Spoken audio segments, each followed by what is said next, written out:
Welcome back to Movie Recaps. Today I will show you a biography, comedy, drama film from 2011, titled The Intouchable. Spoilers ahead. Watch out and take care. One late night in Paris, Driss is driving his employer Philippe through the city. When waiting in traffic gets too boring, Driss breaks the speed limit and begins driving quite fast, dodging other cars and not caring about traffic signs.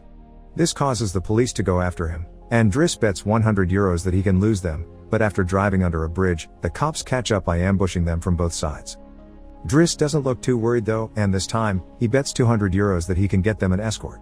The cops make him leave the car and he starts acting then, behaving offendedly and telling them Philippe can't move and he was taking him to the hospital. The officers find proof of this when they find the wheelchair in the truck and, when approaching Philippe, they see him convulsing, which is also an act.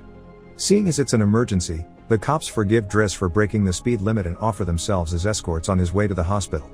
To celebrate winning the bet, Driss plays September by Earth, Wind and Fire, and when they arrive at their destination, he shares a smoke with Philippe as soon as the cops are gone. Driss promises he'll handle it and drives them away just before the hospital staff could find them. This friendship began many months ago.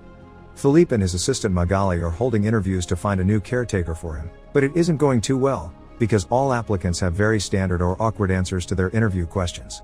But they're suddenly surprised when Driss storms in, ignoring the fact it isn't his turn quite yet, because he only wants some papers to be signed saying they won't hire him so he can get the unemployment benefits. He's blunt and a little rude, even hitting on Magali, but Philippe finds him amusing and asks him to come back the next day for his signed papers. Driss goes back to his home in a humble neighborhood and tries to take a bath while all his little siblings bother him, only managing to get it done in time thanks to his sister Mina, who is a bit older than the others and more responsible. While waiting for their mom to arrive, he looks through the window and notices his brother Adama getting out of a suspicious car. When the boy enters the apartment, he just says he was at school and leaves again after grabbing his bag, causing Driss to be even more sure that he's up to something. In the evening, his mom arrives, and he gives him a Fabergé egg he stole and tells her he's been away on vacation when she asks.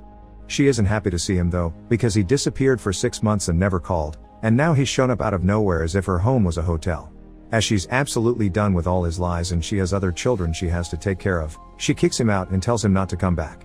Driss spends the night having a smoke and some snacks with some neighborhood friends.